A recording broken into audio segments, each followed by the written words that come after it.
When the past and the future collide and leave nothing behind. James Whitmore had always thought life would grow quieter after 60. The world he believed would let him fade into the comfort of routine, morning coffee on the porch, long drives through the country roads outside Austin, and the occasional visit from his grown children who lived scattered across the states. His hair had gone a dignified silver, his back ached if he sat too long, and he had grown accustomed to the bittersweet solitude of his modest home. But life has a way of mocking certainty. It began one late spring afternoon when a letter arrived in his mailbox, an envelope addressed in handwriting he hadn't seen in decades. His pulse quickened before he even slid it open.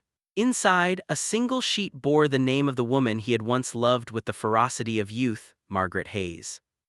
She had been his college sweetheart, his first wife, and the mother of his 2 children.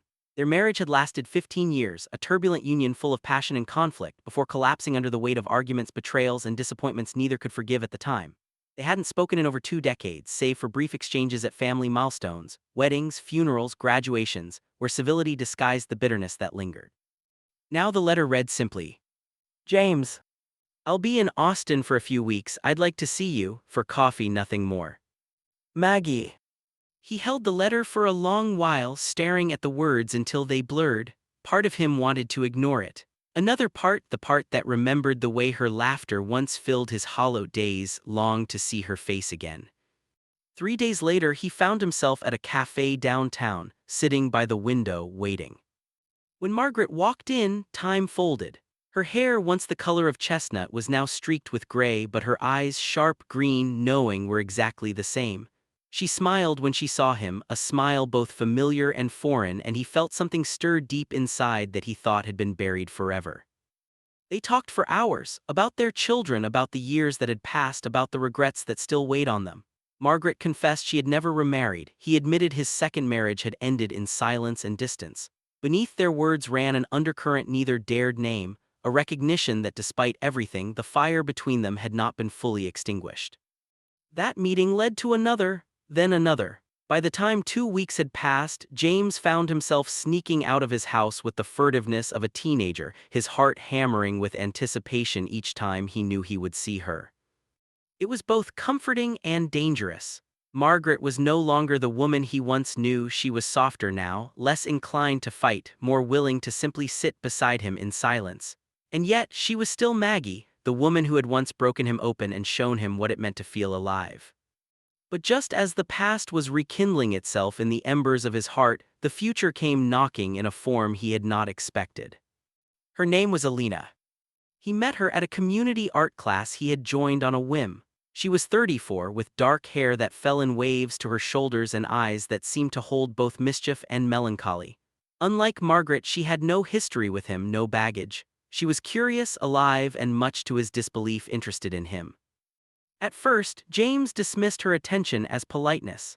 But then came the lingering touches when she leaned over his sketches, the way she laughed at his dry jokes, the softness in her gaze when she asked about his life.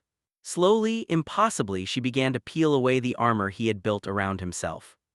One evening, after class, they walked together to the parking lot. The air was warm, fragrant with the scent of blooming jasmine. Alina stopped beside her car and turned to him.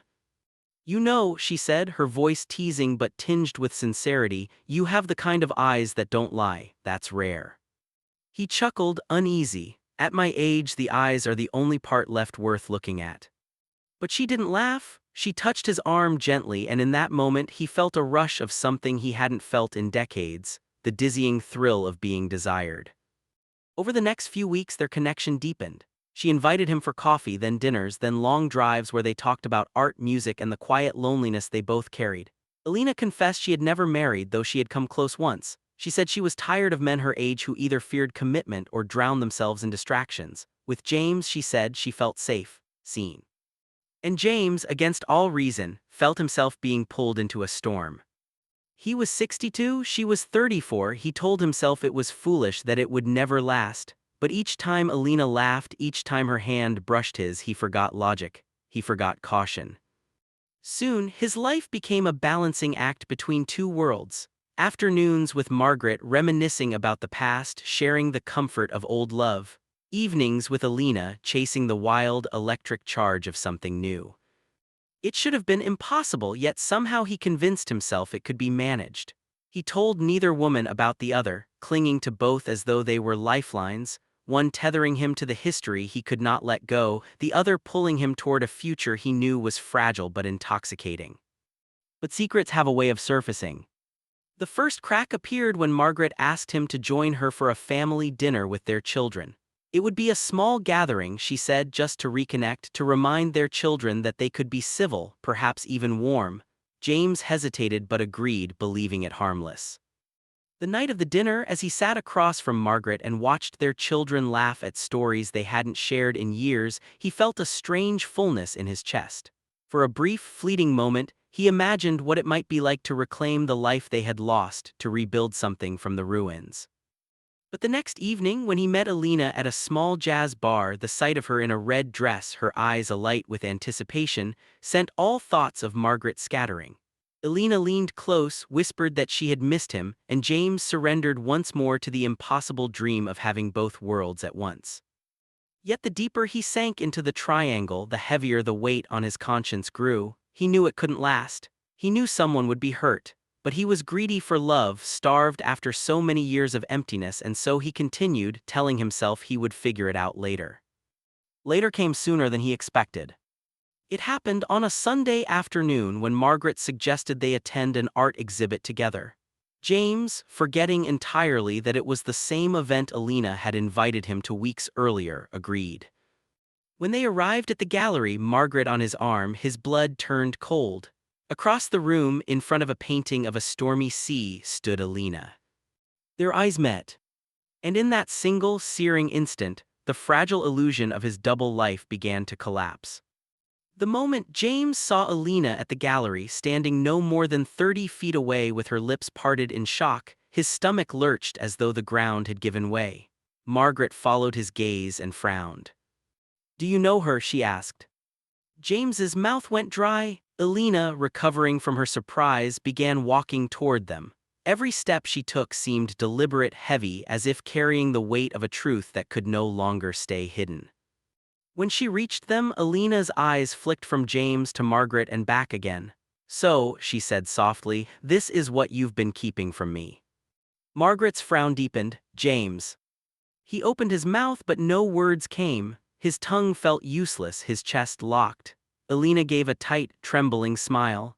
"I guess I should thank you for the clarity," she said, and turned sharply, heels clicking against the polished floor as she strode away. James instinctively reached out, but Margaret's hand clamped around his wrist. "What the hell is going on?" she hissed, her voice low but sharp as broken glass. The stares of strangers pressed in around them. James muttered, "Not here," and gently guided her outside into the warm afternoon air. They stood on the steps of the gallery, silence stretching between them. Finally, Margaret crossed her arms. "Tell me." He looked at her, at the woman he had once married, the mother of his children, the ghost who had re-entered his life just when he thought he had accepted her absence. And then he thought of Alina, young, fiery, full of life that he desperately craved. "I met her at an art class," he admitted, voice low. "Her name, Alina, we became close." Margaret's expression hardened. "Close, you mean you're seeing her?" James swallowed. "Yes." Her laugh was brittle, humorless. "My God, James, she's half your age." He flinched. "I didn't plan it, it just happened. She makes me feel alive, like I still matter." Margaret shook her head slowly. "And what do you think I've been doing with you these past weeks? Reaching out, trying to remember the good in us, trying to rebuild something? Was that just practice? A backup plan in case your little romance fell apart?" Her words pierced him. "Number Maggie, you mean everything to me, you always have, but Alina, she's different. With her, I feel, I don't know how to explain it, not old, not forgot." Margaret's lips thinned. She turned away, staring out at the street where cars rolled lazily by. "You can't have both," she said flatly. "You need to decide." But James couldn't decide. Not then, not when both women represented pieces of his heart he couldn't bear to lose. For days after, silence consumed him. Margaret refused his calls, answering only with curt text messages, "I need space." Alina, meanwhile, vanished entirely, ignoring his attempts to reach her. James drifted through his days like a ghost. The mornings stretched into endless afternoons, the silence of his house pressing down on him. For the first time in years he felt truly old, not the dignified kind of old that people admired but the pathetic kind, the kind that craved too much, risked too much and stood on the verge of losing everything. Finally, unable to bear the emptiness, he drove to Alina's apartment one evening. The building was modern, tucked into the edge of downtown. He knocked at her door, heart hammering. After a long pause, the door cracked open. Alina stood there, hair loose around her shoulders, her expression guarded. "James," she said coolly. "Please," he whispered, "just hear me out." She hesitated, then stepped aside. He entered, noticing the sketches spread across her table, the wine glass half empty by the window. "Alina, I'm sorry," he began. "I should have told you about Margaret. I wasn't trying to deceive you, it just got away from me." Her eyes flashed. "Got away from you? James, you let me fall for you. Do you have any idea how insane that feels for me, falling for someone almost 30 years older? I told myself it was okay because you were honest, because you were real. And now I find out you've been crawling back to your ex-wife at the same time."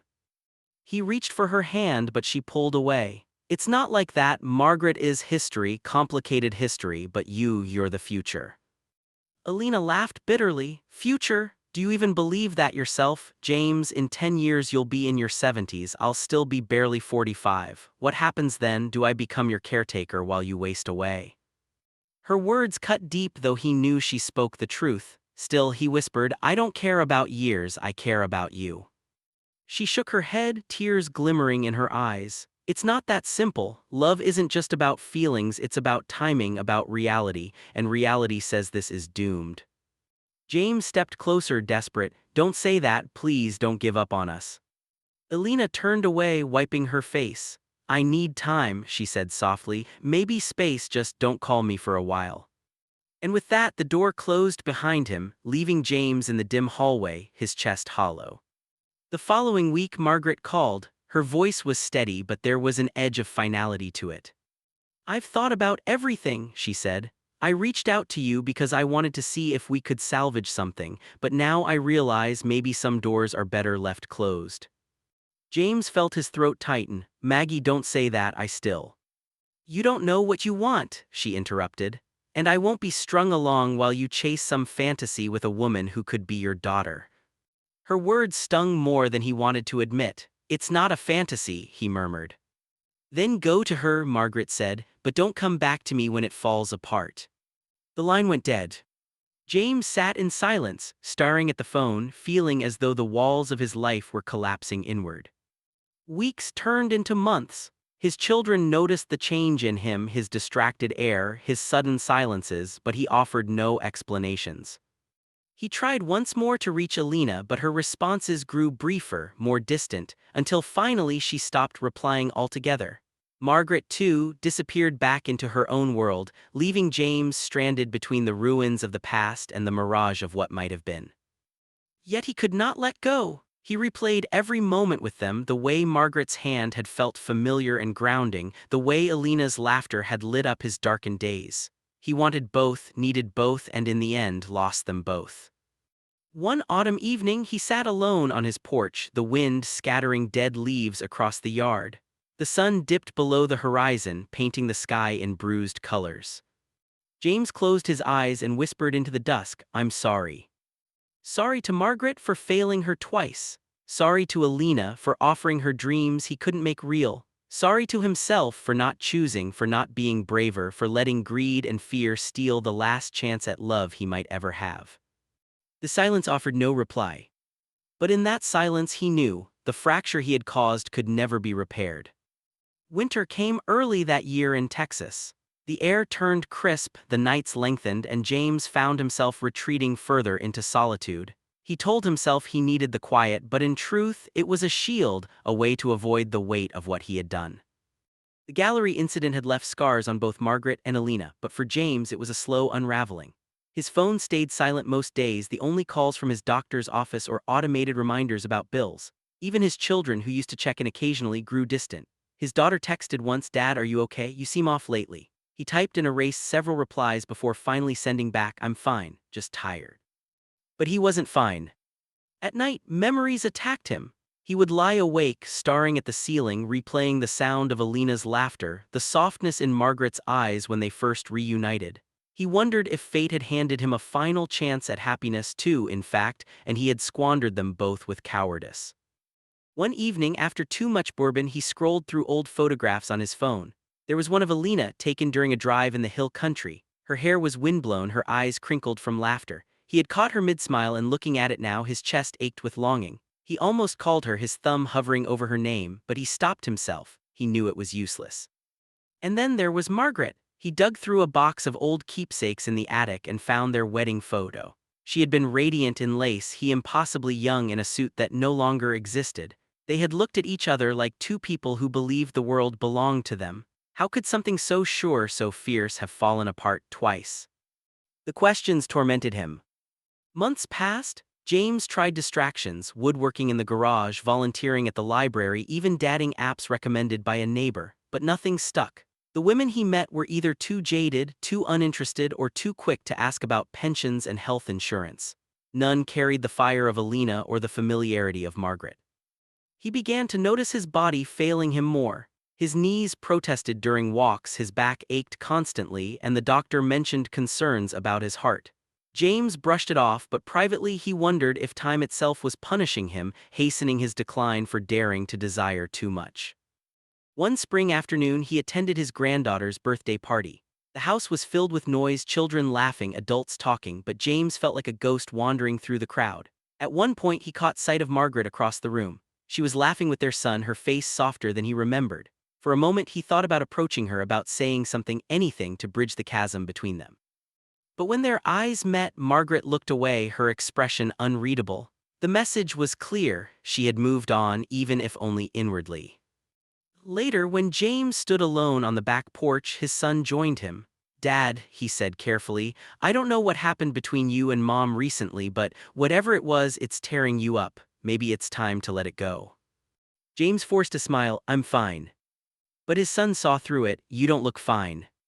When James didn't answer, his son patted his shoulder awkwardly and returned inside, leaving him with the chill evening air. A week later, fate twisted the knife. James was leaving the grocery store when he saw Alina across the parking lot. She was with a man around her age, laughing as they loaded bags into a car. James froze, watching as she brushed a strand of hair from her face, her eyes shining in a way he hadn't seen in months. The man leaned in, kissed her cheek, and she smiled. A smile James had once thought belonged to him alone. He couldn't move. His heart hammered, not with jealousy exactly, but with the crushing realization that she had found what he could never give her: a real future. Alina spotted him then. For a second her expression faltered, recognition flickering in her eyes. She offered a small, polite nod, nothing more. Then she turned back to the man beside her and they drove away. James stood in the parking lot, groceries forgotten in his arms, feeling the weight of finality settle in. The weeks that followed blurred. He went through the motions of life, but everything felt muted. The house grew colder, emptier. Even the porch, once his place of solace, felt like a stage where he performed the role of a man content with solitude. One evening, he sat with a journal and tried to write. He thought if he could put his feelings into words, he might find peace. But the pages filled with fragments, half-thoughts, regrets, apologies never spoken aloud. "I wanted too much. I should have chosen. I should have been braver." Tears blurred the ink until the words became stains. Summer arrived. On his 64th birthday, James sat alone in a diner, eating a slice of pie with a candle stuck in it. The waitress, noticing, sang half a verse of "Happy Birthday" before being called away. James blew out the candle without making a wish. He no longer believed in wishes. That night, back home, he poured himself a drink and stared at the empty chair across from him. He imagined Margaret sitting there, teasing him about his stubbornness. He imagined Alina, her eyes lit with mischief, asking him about his day. Both visions slipped away, leaving only silence. And for the first time, James admitted what he had refused to face. He was alone, not because fate had conspired against him, but because he had tried to hold two worlds in his hands and ended up dropping both. One late August afternoon, he received a letter in the mail. The handwriting was unfamiliar. Inside was a wedding invitation, Alina's. She was marrying the man from the grocery store. James read the words again and again, his hands trembling. He wanted to be happy for her, to tell himself it was better this way. But when he closed his eyes, all he saw was her red dress, the way she had looked at him once as though he were the only man in the room. That vision would haunt him forever. James didn't attend the wedding, he couldn't. Instead, he sat on his porch that evening, listening to the cicadas drone, and raised a glass of bourbon to the setting sun. "To you, Alina," he whispered, "and to you, Maggie, I hope you both find peace. I hope someday I do too." But the truth he could not say aloud was that he knew peace would never come, not fully. The love triangle had left its mark, a scar he would carry into the years that remained. By the time James turned 66, the world around him seemed sharper, louder, yet infinitely emptier. His body betrayed him more each month. The doctor spoke of high blood pressure, heart strain, the need for careful diet and medication. James nodded at the instructions but rarely followed them. What did it matter? Pills and diets could not mend the hole that had grown in his chest. His children tried to check on him, though less frequently now. Life carried them forward, jobs, families, new homes in other states. When they did call, James put on his practiced cheer. "I'm fine, sweetheart," he told his daughter one evening. "Just keeping busy." But after he hung up, he sat in the dim light of the living room, bourbon in hand, staring at the silent phone and feeling the weight of a truth he could never share. That loneliness had become his truest companion. The autumn of that year was cruelly beautiful. The trees burned with gold and crimson, skies stretched wide and blue, but beauty sharpened his regret. One afternoon he drove past the church where Margaret sometimes volunteered. He sat in his car, engine idling, watching through the open doors as she laughed with a group of women. She looked lighter, at ease in a way that made him ache. He wanted to walk in, to say something, anything, but he didn't. What right did he have now? He had squandered her willingness to try again. He drove away, whispering an apology she would never hear. Days later, he found himself holding Alina's wedding invitation again. The edges had curled from being handled too often. He imagined her walking down the aisle radiant, her hand clasped in another man. The thought hollowed him out, yet there was a strange comfort in knowing she had found happiness. Perhaps that was the cruelest part, realizing she had been right all along. Their love was doomed by time, by circumstance, by his inability to choose. Winter came, and with it, silence heavier than before. His health faltered. He tired easily, found himself short of breath after small tasks. Nights grew restless. He would wake to the sound of wind rattling the windows, heart pounding with the sense that he was being haunted not by ghosts but by choices. One night he dreamed vividly of Margaret. They were young again, lying on the grass outside their college dorm, talking about futures they thought were endless. She reached for his hand and whispered, "Don't let go of me." When he woke, the sheets were damp with sweat, his chest aching with a sorrow that no medicine could touch. By Christmas, James was a shadow of the man he once had been. He attended a family gathering at his son's house, surrounded by laughter and warmth, but felt himself drifting at the edges. He caught glimpses of Margaret, invited as always for the sake of the children, and though they exchanged polite words, there was no trace of intimacy. They were two people bound only by history, nothing more. Late that night, after the family had gone to bed, James sat by the tree alone, the lights blurred in his vision. He whispered aloud as though to the room itself. "I loved you both, I just didn't know how to choose." The words hung in the air, unanswered, before dissolving into silence. The following months dragged him further into decline. Doctor visits became more urgent. "You need to slow down," the cardiologist warned. "You can't keep living like this, stress will kill you." James wanted to laugh. Stress hadn't killed him, regret had. One evening in February, a storm rolled across the city. Rain lashed against his windows, thunder shaking the fragile walls of his house. James sat in his chair, staring out at the tempest. The bourbon glass sat untouched beside him. He had no taste for it anymore. In the storm's fury, he saw his own life, passion and chaos, brilliant and destructive. Margaret's voice echoed in his memory, "You can't have both, you need to decide." Alina's voice followed, sharp with pain, "Love isn't just about feelings, it's about reality." And reality had caught up with him. Sometime past midnight, his chest tightened. The pain radiated down his arms, searing and unrelenting. He tried to rise, but his legs failed him. He collapsed back into the chair, breath ragged, heart pounding against the cage of his ribs. As the storm raged outside, James closed his eyes. In the blur of pain, he saw them both. Margaret smiling as she once did in the early years. Alina laughing in the sunlight with her hair whipping in the wind.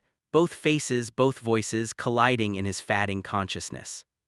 "I'm sorry," he whispered. "I loved you both too much and not enough." His chest rose once, shuddered, then stilled. They found him the next morning, slumped in his chair, the storm past, the world calm again.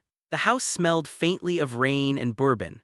On the table beside him lay the two objects he had clung to until the end, Margaret's old wedding photo and Alina's invitation. At the funeral, his children spoke warmly of him, a father who had tried his best, a man who had carried them through hard years. Margaret sat quietly in the front row, her face unreadable though her eyes glistened. Alina did not attend, though later she sent a small bouquet of lilies with a note that read only, "For the man who once made me believe in something impossible." The world moved on as it always does. But for those who had known James Whitmore, there lingered a sense of a man caught between past and future, unable to choose and undone by the very love he had craved. Epilogue. In the years after his death, Margaret sometimes found herself driving past his house. She never stopped, but she thought of him often, the boy she once loved, the man she once tried to forgive.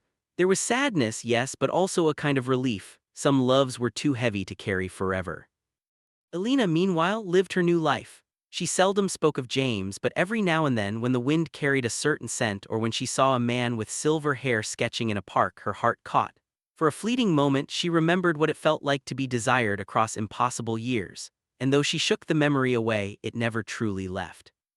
As for James, he was remembered by his family as a man of contradictions, strong yet fragile, loving yet flawed. His story was not one of triumph but of warning, a testament to the danger of clinging to two loves, of trying to hold the past and the future at once.